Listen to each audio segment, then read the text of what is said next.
Morning student, future IAS academy way to success में आपका बहुत बहुत स्वागत है। मित्रों, विगत कक्षा में हम लोगों ने भारतीय राज्य व्यवस्था में राज्य के नीति निर्देशक तत्वों के हर एक पहलुओं पर विचार विमर्श किया था और आज मैं आपको मूल कर्तव्य से रूबरू कराऊंगा, जो कि भारतीय राज्य व्यवस्था का एक अहम अध्याय है। तो मित्रों, देर न करते हुए मैं कुछ विचार अपने मूल कर्तव्य पर रखूँगा, तो आप लोग उसको ध्यान से सुनिएगा और उस पॉइंट को नोट करते रहिए। तो आइए बात करते हैं मूल कर्तव्य की। मूल भारतीय संविधान में नागरिकों के कर्तव्य से संबंधित भाग को सम्मिलित नहीं किया गया।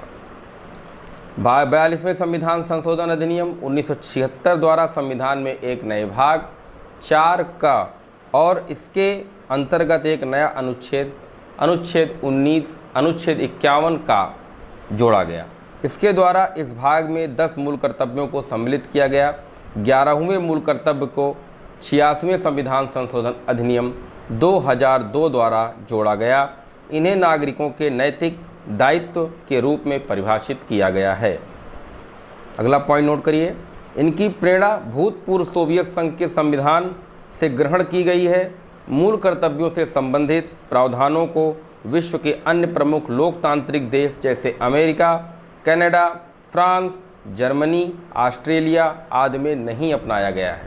हालांकि भारतीय संविधान में इनके अपनाए जाने के लिए भारतीय सांस्कृतिक एवं भौगोलिक विविधता, देश की एकता एवं अखंडता की सुरक्षा के लिए सक्रिय नागरिक सहभागिता की आवश्यकता, युद्ध से उभरी परिस्थितियों में भारतीय सुरक्षा व्यवस्था की सुदृढ़ता प्रमुख रूप से उत्तरदायी थे।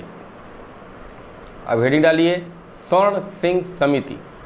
देश में आपातकाल लागू किए जाने के तुरंत बाद इंदिरा गांधी द्वारा सरदार स्वर्ण सिंह समिति गठित की गई। इस समिति का उद्देश्य अतीत के अनुभवों के आलोक में संविधान संशोधन संबंधित प्रश्नों का अध्ययन करना और संशोधनों की सिफारिश करना था। सरदार स्वर्ण सिंह समिति की सिफारिशों के आधार पर ही 42वें संशोधन अधिनियम 1976 द्वारा मोस्ट इम्पॉर्टेंट कि किस समिति की सिफारिश के आधार पर मूल कर्तव्यों को शामिल किया गया था। तो सरदार स्वर्ण सिंह समिति की सिफारिश के आधार पर 42वें संविधान संशोधन अधिनियम 1976 द्वारा, जिसे मिनी कॉन्स्टिट्यूशंस भी कहा जाता है, को पारित किया गया है। इसके तहत विभिन्न अनुच्छेदों और यहाँ तक कि प्रस्तावना में भी संशोधन किया गया है। अगला पॉइंट, सरदार स्वर्ण सिंह कमेटी द्वारा 8 मूल कर्तव्यों को जोड़े जाने और इनका अनुपालन न किए जाने पर दंड के प्रावधान की सिफारिश की गई थी। अब मूल कर्तव्यों के संक्षिप्त विवरण के बारे में अगर मैं बात करूं कि इस मूल कर्तव्य में आखिर क्या क्या चीज़ें सम्मिलित हैं, तो भारत अनुच्छेद 51A(1) में भारत के प्रत्येक नागरिक का कर्तव्य हो गया कि वह संविधान का पालन करे, उसके आदर्श संस्थाओं, राष्ट्रध्वज और राष्ट्रगान का आदर करे। संविधान के प्रस्तावना में निम्नलिखित आदर्शों की बात कही गई है, जिनका पालन करने एवं जीवन में अपनाने की नागरिकों से अपेक्षा की गई है। पहला, सामाजिक, आर्थिक, राजनीतिक न्याय। दूसरा, विचार, अभिव्यक्ति, विश्वास, धर्म और उपासना की स्वतंत्रता। तीसरा, प्रतिष्ठा और अवसर की समता। चौथा, सभी व्यक्तियों की गरिमा और राष्ट्र की एकता और अखंडता सुनिश्चित करने वाली बंधुता का विकास करना। अगला पॉइंट, संविधान के संस्थाओं के अंतर्गत मुख्यतः कार्यपालिका, विधायिका एवं न्यायपालिका सम्मिलित है। अगला पॉइंट, यदि किसी नागरिक की समस्या की सुनवाई ये संस्थाएं नहीं करती तो उसके लिए वह हुल्लड़, हड़ताल एवं हिंसा का सहारा लेने के बजाय कानूनी एवं संवैधानिक मार्ग को अपनाए तथा इन संस्थाओं का सम्मान करे। अनुच्छेद 51A(2) में भारत के प्रत्येक नागरिक का यह कर्तव्य होगा कि स्वतंत्रता के लिए हमारे राष्ट्रीय आंदोलन को प्रेरित करने वाले उच्च आदर्शों को हृदय में संजोए रखे और उनका पालन करे। अनुच्छेद 51A(3) में होगा, भारत के प्रत्येक नागरिक का यह कर्तव्य होगा कि भारत की प्रभुता, एकता, अखंडता की रक्षा करे तथा उसे अक्षुण्ण बना के रखे। अनुच्छेद 51A(4) में होगा, भारत के प्रत्येक नागरिक का यह कर्तव्य होगा कि वह देश की रक्षा करे और आह्वान किए जाने पर राष्ट्र की सेवा करने के लिए तत्पर रहे। अनुच्छेद 51A(5) भारत के प्रत्येक नागरिक का यह कर्तव्य होगा कि वह भारत के सभी लोगों में समरसता और समान भातृत्व की भावना का निर्माण करे जो धर्म, भाषा और प्रदेश या वर्ग पर आधारित सभी भेदभाव से परे हों। ऐसी प्रथाओं का परित्याग कर दे जो स्त्रियों के सम्मान के विरुद्ध हों। अनुच्छेद 51A(6) के अनुसार भारत के प्रत्येक नागरिक का यह कर्तव्य होगा कि वह हमारी सामाजिक सांस्कृतिक की गौरवशाली परंपरा का महत्व समझे और उसका परिरक्षण करे। अनुच्छेद 51A(7) में होगा कि भारत के प्रत्येक नागरिक का यह कर्तव्य है कि वह प्राकृतिक पर्यावरण की, जिसके अंतर्गत वन, झील, नदी और वन्य जीव हैं, रक्षा करे और उसका संवर्धन करे तथा प्राणी मात्र के प्रति दया भाव रखे। अनुच्छेद 51A(8) भारत के प्रत्येक नागरिक का यह कर्तव्य होगा कि वह वैज्ञानिक दृष्टिकोण, मानववाद और ज्ञानार्जन तथा सुधार की भावना का विकास करे। अनुच्छेद 51A(9) भारत के प्रत्येक नागरिक का यह कर्तव्य होगा कि वह सार्वजनिक संपत्ति को सुरक्षित रखे और हिंसा से दूर रहे। अनुच्छेद 51A(10) भारत के प्रत्येक नागरिक का यह कर्तव्य होगा कि वह व्यक्तिगत और सामूहिक गतिविधियों के सभी क्षेत्रों में उत्कर्ष की ओर बढ़ने का सतत प्रयास करे, जिससे राष्ट्र निरंतर बढ़ते हुए प्रयत्न और उपलब्धियों की नई ऊंचाइयों को छू ले।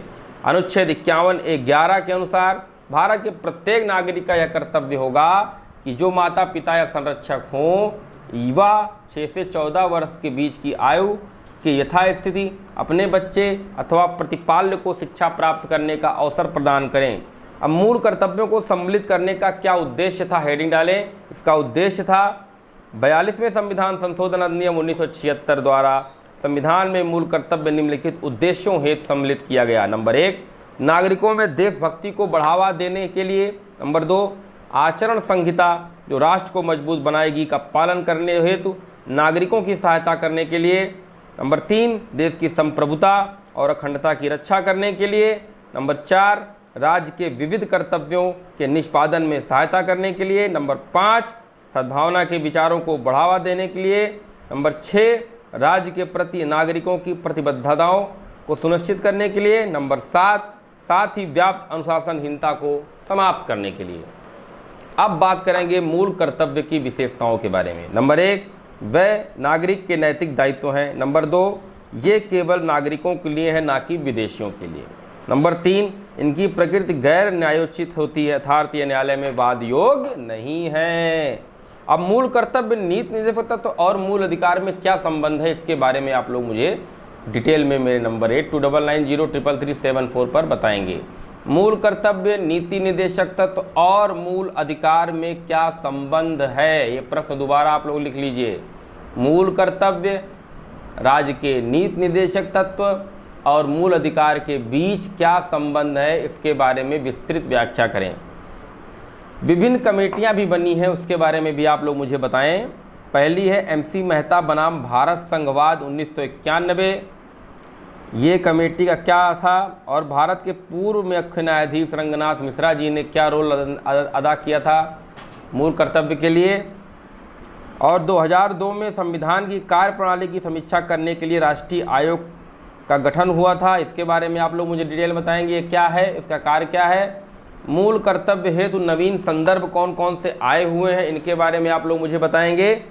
और इसकी आलोचना भी बहुत बड़े पैमाने पर हुई, इसके बारे में भी बताएंगे। और मूल कर्तव्य को प्रभावी बनाने हेतु कुछ सुझाव जो आप अपनी भाषा में लिखेंगे, खासकर UPSC और PSC के बच्चे।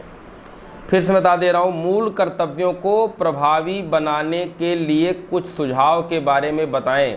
अपने हिसाब से लिखिए कि मूल कर्तव्य में और अच्छे से कैसे सुधार किया जाए, कैसे मूल कर्तव्य को और ज़्यादा अच्छा बनाया जाए, कैसे इसको ऐसा किया जाए कि इसको भारत के प्रत्येक नागरिक इसको अपना अधिकार समझने लगे, मूल कर्तव्य को अपनी ड्यूटी समझने लगे। इसके बारे में आपका सुझाव अत्यंत आवश्यक है। तो मित्रों, मूल कर्तव्य के बारे में जिन चीज़ों को मैंने चर्चा की वो बहुत ही ज़्यादा महत्वपूर्ण तो है ही, साथ साथ जिन प्रश्नों को मैंने आपसे पूछा है, अगर आप लोग इनका उत्तर नहीं दे पाते हैं तो कमेंट सेक्शन में करें, मैं इसको डिटेल में बताऊंगा। और सब लोग, ज़्यादा से ज़्यादा लोग लिखकर मेरे व्हाट्सएप नंबर 8299033374 पर प्रश्नों को लिखें और उसको कैमरे से उसको फ़ोटो लें और मेरे व्हाट्सएप नंबर पर भेजें। मैं उसको चेक करके बताऊंगा कि कौन सी कमियां कहां पर हैं।